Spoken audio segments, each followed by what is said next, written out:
Ele se sentou, 2 policiais que conhecia passaram e o aconselharam a se levantar, mas ele argumentou se tratar de uma questão de gosto. E eles seguiram em frente rindo, pois naquele momento estava absorto em um problema, que era como encontrar Rui Barré.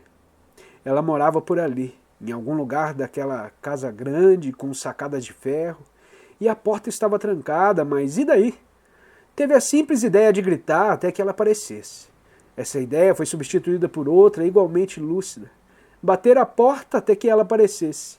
Mas finalmente, rejeitando as duas, por serem duvidosas, resolveu subir na sacada e, abrindo educadamente uma janela, perguntar por Rui Barré. Pelo que viu, só havia uma janela acesa na casa. Ficava no segundo andar e lançou o olhar em sua direção. Em seguida passou pelo obstáculo de madeira, escalou a pilha de pedras, chegou à calçada e olhou para a fachada em busca de apoio. Parecia impossível, mas ele foi tomado por uma fúria repentina, uma obstinação cega, embriagada, e o sangue correu para sua cabeça com força, latejando em seus ouvidos como o trovejar surdo de um oceano. Ele cerrou os dentes, apoiou-se no batente de uma janela, pulou e se agarrou às barras de ferro. Sua razão se foi. No lugar, irrompeu em seu cérebro o som de muitas vozes. O coração pulava, batendo um toque de recolher louco, e agarrando-se à cornija e à beirada, conseguiu se mover pela fachada, agarrando-se em canos e janelas, e se arrastou até chegar e entrar na sacada diante da janela iluminada. Seu chapéu caiu e bateu no vidro.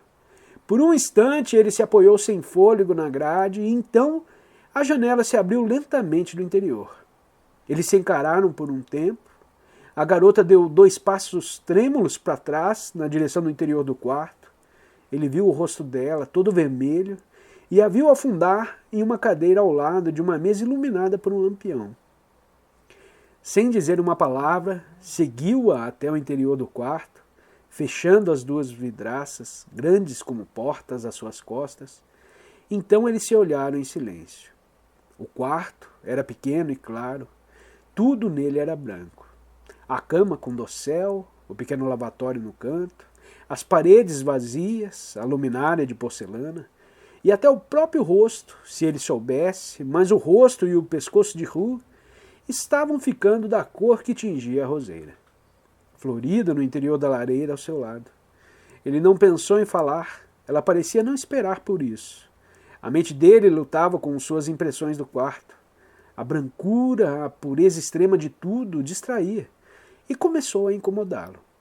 Conforme seus olhos se acostumavam à luz, outros objetos cresceram ao redor e assumiram seus lugares no círculo da luz da luminária.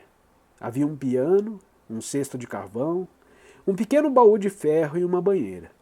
Depois havia uma fileira de ganchos na porta, com uma cortina de chita branca cobrindo as roupas por baixo. Uma sombrinha e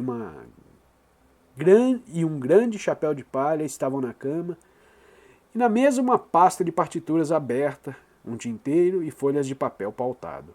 Atrás dele ficava um guarda-roupa com espelho, mas por algum motivo ele não quis ver seu rosto naquele momento. Estava ficando sóbrio. A garota se sentou, olhando para ele sem dizer nada. O rosto dela estava inexpressivo, mas seus lábios às vezes tremiam de forma quase imperceptível.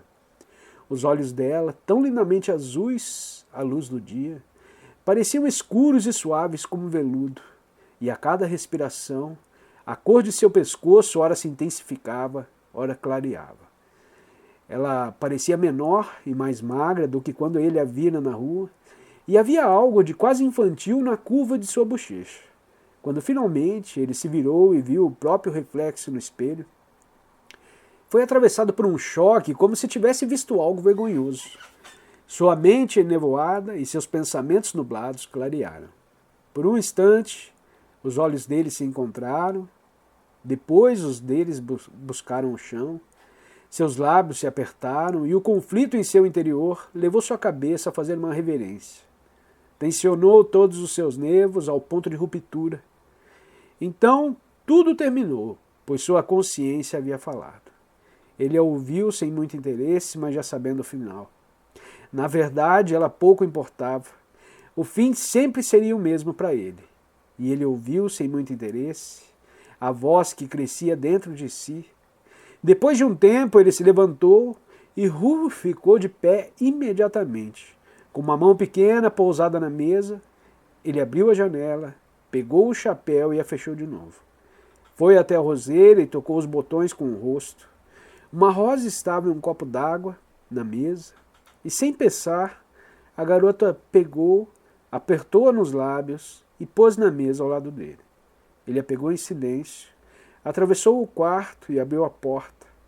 O corredor estava escuro e silencioso, mas a garota ergueu o lampião e, deslizando à frente dele, desceu a escada encerada até o hall de entrada. Então soltou as travas e abriu a portinhola de ferro, e por ali ele saiu com sua rosa.